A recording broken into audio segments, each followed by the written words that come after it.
온라인 마케팅 막상 시작했는데 왜 효과가 없을까요? 많은 분들이 처음엔 온라인 광고도 진행하시지만 매출이 뛰는 성과가 없어 답답해하시곤 합니다. 안녕하세요, 슈얼계획 안도현 대표입니다. 오늘은 반드시 점검해야 할 것과 그 과정에서 가장 많이 받는 질문 3가지를 정리해드리도록 하겠습니다.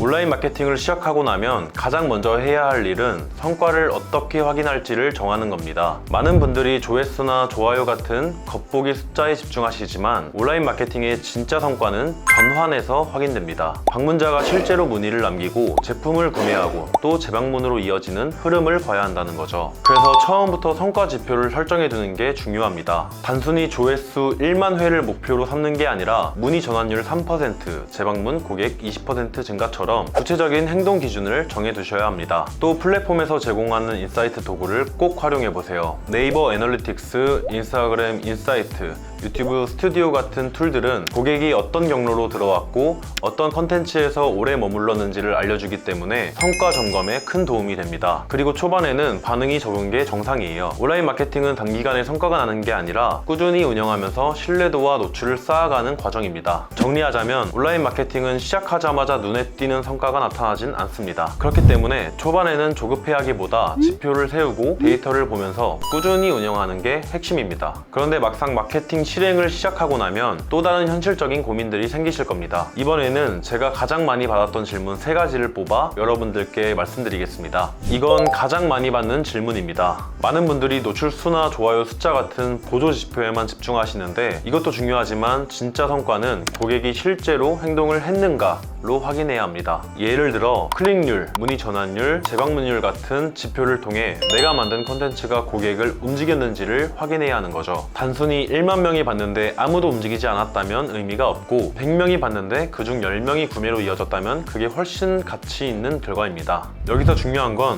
왜 이런 방식의 확인이 필요하냐는 점입니다. 마케팅의 목적은 단순히 보여주는 것이 아니라 고객이 실제로 나의 제품이나 서비스를 경험하게 만드는 데 있습니다. 만약 보조 지표에만 집중한다면 겉으로는 성과가 있어 보이지만 실제 매출이나 브랜드 충성도와 연결되지 못할 수 있습니다. 반대로 고객 행동까지 추적하면 어떤 컨텐츠가 효과적이고 어떤 부분을 개선해야 할지 실질적인 방향을 잡을 수 있기 때문에 전략을 더 정밀하게 다듬을 수 있습니다. 처음 시작하면 대부분 인스타도 하고 싶고 블로그도 써야 할 것 같고 유튜브도 해야 하지 않을까 라는 고민을 하십니다. 하지만 리소스가 충분하지 않다면 여러 채널을 동시에 운영하는 건 오히려 효율을 떨어뜨릴 수 있습니다. 처음에는 핵심 채널 하나에 집중하는 게 더 효과적입니다. 그 채널에서 꾸준히 성과 구조가 잡힌다면 그 다음에 다른 채널로 확장하는 게 안정적인 방법이에요. 채널은 브랜드와 업종에 따라 선택이 달라질 수 있습니다. 검색 기반 유입이 중요한 곳이라면 블로그, 네이버 쪽에 집중하는 게 맞고 브랜드 인지도가 더 중요한 업종이라면 인스타그램이나 유튜브가 더 적합합니다. 중요한 건 무작정 여러 개를 시도하는 게 아니라 우리 상황에 맞게 선택과 집중을 하는 겁니다. 그렇다면 왜 이렇게 해야 할까요? 리소스가 분산되면 콘텐츠 품질과 운영 지속성이 떨어져 어느 채널에서도 제대로 된 성과가 나오지 않습니다. 반대로 집중해서 운영하면 플랫폼 알고리즘이 채널을 신뢰하기 시작하고 고객 역시 브랜드의 일관된 메시지를 더 강하게 인식하게 됩니다.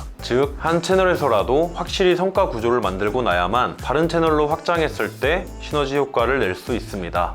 정답은 꼭 매일이 아니더라도 일관성 있게 지속적으로 업로드를 해야 한다는 점입니다. 업로드 주기를 정할 때는 3가지를 꼭 고려해야 합니다. 첫째, 내가 현실적으로 감당할 수 있는 제작 리소스. 둘째, 고객이 컨텐츠를 소비하는 패턴. 셋째, 플랫폼이 채널을 신뢰하는 방식입니다. 예를 들어 블로그는 최소 주 3회 이상은 꾸준히 올려야 검색 노출이 안정적으로 잡힙니다. 인스타그램은 피드만이 아니라 스토리와 릴스까지 함께 운영하면서 짧게 자주 노출되는 게 효과적이고 유튜브는 주 1회라도 같은 요일 같은 시간에 꾸준히 올려야 알고리즘이 채널을 믿을만하다고 판단합니다. 그렇다면 왜 업로드 주기가 이렇게 중요할까요? 온라인 마케팅은 결국 신뢰 싸움입니다. 고객 입장에서는 꾸준히 보이는 브랜드를 더 안정적으로 기억하게 되고 플랫폼 입장에서는 규칙적으로 활동하는 채널을 더 신뢰해 노출 기회를 넓혀줍니다. 결국 꾸준함은 단순히 컨텐츠 양의 문제가 아니라 알고리즘 신뢰와 고객 충성도를 동시에 만드는 핵심 요인입니다. 오늘은 온라인 마케팅을 시작한 뒤 꼭 점검해야 할 부분과 실행 단계에서 가장 많이 받는 3가지 질문을 말씀드렸습니다. 온라인 마케팅은 단거리 경주가 아니라 마라톤입니다. 처음엔 반응이 없어 답답할 수 있지만 데이터를 기반으로 꾸준히 점검하고 이어가다 보면 반드시 성과가 효과가 따라옵니다. 지금까지 10월 계획 안동현 대표였습니다. 시청해주셔서 감사합니다.